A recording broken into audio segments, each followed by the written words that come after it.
Pak. Bismillahirrahmanirrahim. Assalamualaikum warahmatullahi wabarakatuh. Waalaikumsalam warahmatullahi wabarakatuh. Yang terhormat Bapak Ibu Guru, para peserta pelatihan, serta yang terhormat Bapak Kepala Sekolah dan para wakil kepala sekolah. Puji syukur kehadirat Allah Subhanahu wa taala bahwa kita hari ini bisa berkumpul menambah ilmu pengetahuan dengan program yang ada yang dengan judul menyebarkan pemahaman dan pengalaman penerapan budaya positif. Salawat serta salam kita curahkan kepada baginda Rasulullah Nabi Muhammad SAW beserta sahabat. Semoga kita mendapatkan syafaat di yaumil akhir nanti. Amin ya rabbal alamin. Untuk acara hari ini mungkin kita akan segera lebih lanjut lagi menjelaskan tema, yaitu tentang aksi nyata modul 4 budaya positif dengan tema menyebarkan pemahaman dan pengalaman dalam penerapan budaya positif. Untuk itu kami persilakan kepada Bapak Sudarto untuk memberikan pencerahan dan materi tentang budaya positif. Apakah budaya positif tersebut? Terima kasih untuk waktu dan tempat. Kami persilakan Bapak Sudarto. Ya.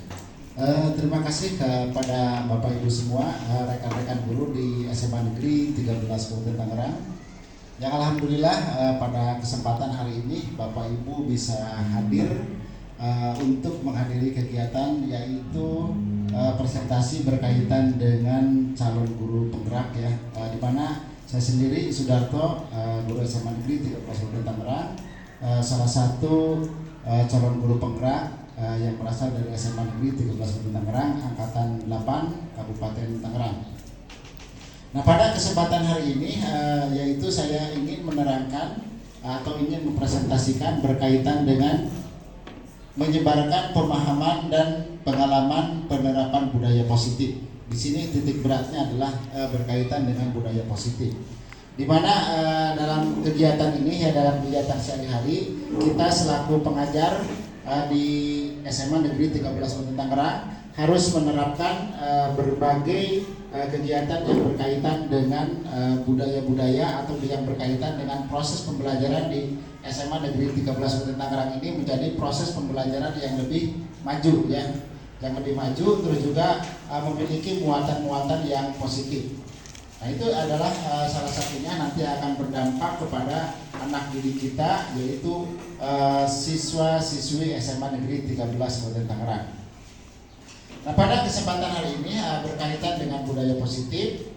Nah, ini saya akan menerangkan berkaitan yang pertama adalah ini, ya, berkaitan dengan terwujudnya sekolah kita yang dimana di dalamnya kita memiliki pengalaman mengajar sejak kita mengajar di SMA Negeri 13 Kabupaten Tangerang.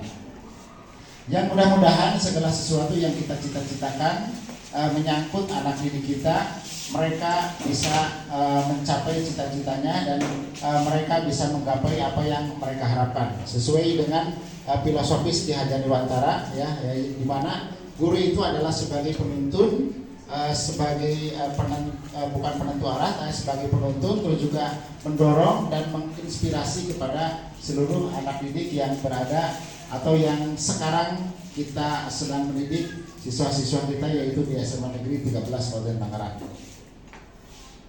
Nah, berkaitan dengan hal tersebut, yang pertama adalah di sini melalui konsep utama modul budaya positif. Nah, jadi ada konsep utama berkaitan dengan budaya positif. Yang pertama adalah berkaitan dengan perubahan paradigma belajar. Yang pertama adalah perubahan paradigma belajar. Yang pertama adalah ketika kita memiliki atau ketika kita lulus dari perguruan tinggi, bahwa yang disebut dengan mengajar itu adalah memberikan materi. Nah, setelah kita gali, setelah saya mempelajari berkaitan dengan proses calon guru penggerak, bahwa yang disebut paradigma belajar di sini, di mana guru sebagai sumber ilmu, nah itu adalah tidak tepat seperti itu. Di mana sekarang itu ada pergeseran atau ada perubahan. Guru itu bukan lagi sebagai sumber ilmu pengetahuan bagi siswa, tetapi guru di sini adalah sebagai motivator atau sebagai hanya memberikan motivasi kepada anak-anak didik kita. Nah itu. Yang kedua adalah disiplin positif. Nah, berkaitan dengan disiplin positif, yang awalnya kita adalah menerapkan peraturan-peraturan di sekolah ini adalah dengan jika ada anak yang mereka itu melanggar peraturan, itu kita biasanya adalah menghukum mereka dengan push up, lari, terus juga mengingatkan atau bahkan mengancam bahwa mereka tidak akan naik kelas. Nah itu adalah merupakan paradigma yang salah. Terus juga penerapan seperti itu adalah penerapan yang memang sudah tidak sesuai lagi ya dikaitan dengan zaman pada saat ini. Jadi ketika ada siswa yang memiliki tingkah atau perilaku atau melanggar tata tertib atau melanggar peraturan, itu kita tidak langsung memvonis bahwa mereka tidak akan naik kelas. Nah, tidak seperti itu. Tapi kita memberikan pemahaman bagaimana supaya mereka itu adalah tidak lagi melanggar tata tertib yang kita buat dalam satu kesatuan pendidikan. Salah satunya adalah dengan cara kesepakatan, ya. Dengan cara kesepakatan. Jadi kita membuat peraturan, mereka pun mengetahui peraturan yang kita buat. Nah, di situ dibuatlah kesepakatan. Salah satunya yang sudah kita terapkan yaitu dengan mereka menandatangani tata tertib atau peraturan yang sudah mereka baca. Nah, itu adalah salah satunya. Yang berikutnya adalah motivasi perilaku manusia. Di sini adalah berkaitan dengan motivasi perilaku manusia. Nanti guru adalah sifatnya sesuai dengan Ki Hajar Dewantara, ya, Ki Hajar Dewantara. Jadi selain menuntun, guru pun adalah harus memotivasi, mendorong mereka ke arah yang lebih baik sesuai dengan minat dan bakatnya. Bahkan untuk sekarang, ketika mereka memiliki keinginan, memiliki cita-cita, mereka pun ya di sini kita harus bisa mendorong mereka supaya mereka bisa mencapai cita-cita yang diharapkan oleh anak didik kita. Yang berikutnya adalah keyakinan kelas. Nah, di sini yang berkaitan dengan keyakinan kelas, jadi kita sebagai guru harus memiliki keyakinan bahwa anak didik kita itu adalah bisa mencapai cita-cita, ya, bisa mencapai cita-cita yang mereka inginkan atau yang mereka harapkan. Begitu pula dengan siswa pun mereka harus memiliki keyakinan bahwa guru di sini adalah sebagai motivator atau sebagai penuntun bisa memberikan kebebasan kepada siswa untuk mereka bisa belajar sesuai dengan minat dan bakat, bahkan sesuai dengan zamannya untuk mencapai suatu kemajuan atau suatu harapan yang mereka cita-citakan. Jadi selain kita meyakini, mereka pun harus meyakini, ya. Di sini kita meyakini bahwa mereka bisa menggapai cita-cita. Mereka pun harus meyakini bahwa mereka pun bisa belajar sesuai dengan keinginan, tetapi tidak keluar daripada konsep atau misalkan disiplin yang diterapkan oleh satu satuan pendidikan ataupun yang memang langsung sesuai dengan disiplin pada diri guru, ya. Jadi guru kadang-kadang memiliki ketentuan tersendiri. Guru A seperti ini, guru B seperti ini, guru C seperti ini. Nah, itu adalah sebagai acuan berkaitan dengan disiplin positif atau berkaitan dengan keyakinan kelas.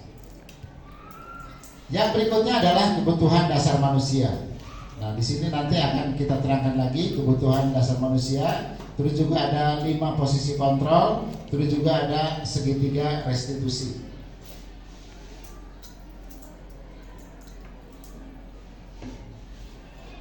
Nah, di sini ada salah satu contoh. Ada salah satu contoh berkaitan dengan kasus Anda dan teman Anda akan melakukan kegiatan. Cobalah suatu kegiatan, ya.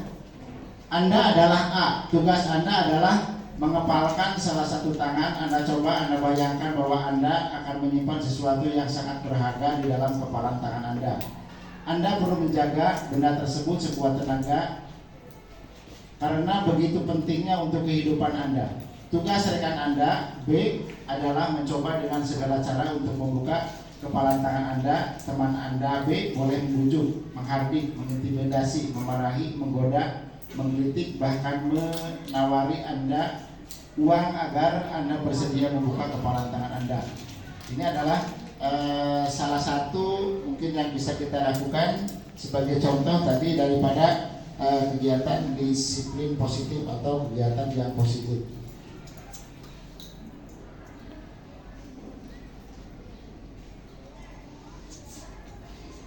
Nah, maju ke hal yang berikutnya, yaitu berkaitan dengan perubahan paradigma belajar yang tadi termasuk ke dalam salah satu budaya positif. Pembelajaran dengan paradigma baru dirancang berdasarkan prinsip pembelajaran yang terdiferensiasi, sehingga setiap peserta didik belajar sesuai dengan kebutuhan dari tahap perkembangan untuk mewujudkan profil pelajar Pancasila. Nah, pada intinya di sini mereka diberikan kebebasan untuk belajar atau diberikan belajar sesuai dengan minat dan bakatnya, sesuai dengan kebutuhan dari tahap perkembangan untuk mewujudkan profil pelajar. Pak. Ya, di sini berkaitan dengan disiplin positif. Assalamualaikum warahmatullahi wabarakatuh. Makna kata disiplin dalam konteks kebudayaan kita adalah sesuatu yang dilakukan seseorang kepada orang lain untuk mendapatkan kepatuhan. Kita cenderung mengaitkan kata disiplin dengan kata kenyamanan. Disiplin yang kadang-kadang kita berkaitan dengan kata disiplin, anak harus disiplin, guru harus disiplin. Itu kadang-kadang kata disiplin ini berkaitan juga dengan peraturan ya, dimana ada asumsi atau ada tanggapan bahwa orang yang disiplin itu adalah orang yang mematuhi peraturan. Nah, tetapi di sini dalam disiplin positif, makna kata disiplin itu adalah konteks kebudayaan kita adalah sesuatu yang dilakukan seorang kepada orang lain untuk mendapatkan kepatuhan. Kita cenderung mengatakan kata disiplin dengan kata kenyamanan. Ya, memang pada intinya kata disiplin ini adalah salah satunya adalah kepatuhan, baik disiplin kepatuhan terhadap peraturan ataupun kepatuhan terhadap seseorang atau suatu lembaga. Sebagai pendidik, tujuan kita adalah menciptakan peserta didik yang memiliki disiplin. Maksudnya adalah memiliki disiplin diri sehingga mereka bisa berperilaku dengan mengacu pada nilai-nilai kebajikan universal dan memiliki motivasi. Pada kesempatan hari ini Bapak Ibu bisa hadir untuk menghadiri kegiatan yaitu presentasi berkaitan dengan calon guru. Berikutnya adalah berkaitan dengan motivasi perilaku manusia. Untuk menghindari ketidaknyamanan atau hukuman apa yang akan terjadi apabila saja tidak melakukannya. Dan di sini ada berikutnya lagi adalah untuk mendapatkan imbalan dari orang lain atau institusi. Yang berikutnya lagi turunannya adalah untuk menghargai diri. Menyebarkan pemahaman. Dalam menghargai diri sendiri, saya akan menjadi orang yang seperti apa misalnya bila saya melakukannya. Itu adalah motivasi internal bertujuan disiplin positif dan dengan tujuan adalah disiplin positif. Nah, dari ketiga motivasi perilaku ini, yang pertama tadi adalah untuk menghindari ketidaknyamanan, yang kedua adalah untuk mendapatkan imbalan, yang ketiga adalah untuk menghargai diri sendiri. Berikutnya ada yang disebut dengan motivasi eksternal dan ada motivasi internal ya. Adalah salah satunya nanti akan berdampak kepada anak didik kita, yaitu siswa-siswi SMA Negeri 13 Kabupaten Tangerang. Nah, pada tadi sudah kita bahas sedikit berkaitan dengan keyakinan kelas, bahwa keyakinan kelas adalah sesuatu yang diyakini bersama yang berasal dari pernyataan dari penyatuan pikiran untuk menjadi nilai-nilai kebaikan untuk diturunkan di kelas-kelas.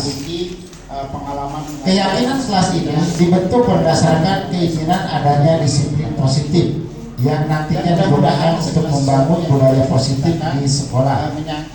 Semangat membangun keyakinan kelas ini seiring dengan tujuan akhir yaitu pendidikan yang berorientasi pada profil pelajar Pancasila. Karena tadi dalam profil pelajar Pancasila ada yang disebut dengan kita baca lagi, yaitu mandiri, beriman dan bertakwa, berkebinekaan global, bergotong royong dan kreatif ya. Atau ada satu lagi adalah bersikap kritis. Nah, berkaitan dengan hal tersebut, yang pertama adalah berkaitan dengan keyakinan kelas. Untuk membentuk keyakinan kelas, salah satunya adalah bisa kita lakukan lebih abstrak daripada peraturan. Di sini adalah keyakinan kelas lebih abstrak daripada peraturan. Berupaya pernyataan universal dengan kalimat yang singkat agar mudah diingat. Yang berikutnya adalah dibuat dalam bentuk positif, bahwa yang disebut dengan mengajar berikutnya lagi adalah disesuaikan dengan kondisi kelas dan sekolah agar mudah diterapkan. Yang terakhir adalah semua warga kelas dilibatkan dalam membuat keyakinan kelas. Jadi poin penting dalam keyakinan kelas adalah melibatkan seluruh warga yang berada di dalam kelas tersebut. Ya. Kalau misalkan ada 30 orang atau 36 orang, berarti dalam membentuk keyakinan kelas tersebut harus diyakini oleh sebagai motivator tersebut sebagai memberikan motivasi pada anak-anak didik kita. Nah itu. Yang kedua adalah disiplin positif. Nah, berkaitan adalah salah satu berkaitan dengan keyakinan kelas adalah contoh peraturan ataupun dokumentasi berkaitan dengan keyakinan kelas, yaitu berdiskusi tentang peraturan di sekolah.